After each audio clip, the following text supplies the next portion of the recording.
शेर ह बहुत ही ताकतवर जानवर है। शेर के दहाड़ के बारे में कहे जाथे कि एकर दहाड़ ह 2 कोस यानी 8 किलोमीटर तक के सुनाई देथे भैया। शेर ह मांसाहारी जीव है और मादा शेर ला रोज 5 किलो मांस चाहिए त नर शेर ला रोज 7 किलो मांस चाहिए।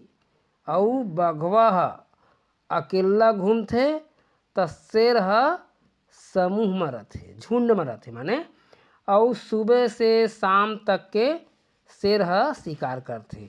और शेर के उम्र के बारे में कहे जाथे कि एकर उम्र है 12 से 16 साल।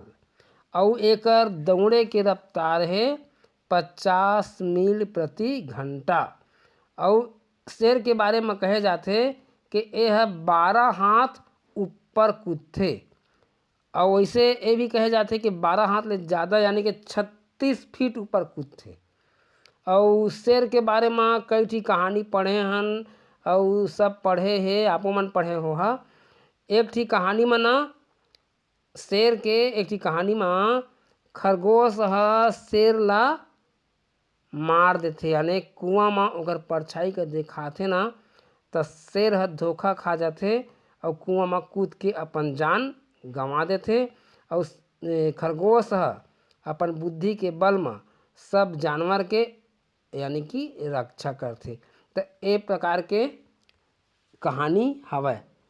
और कई ठी कहानी है शेर के बारे में। तो ये तो होई शेर के बारे में छोटक जानकारी। नमस्कार।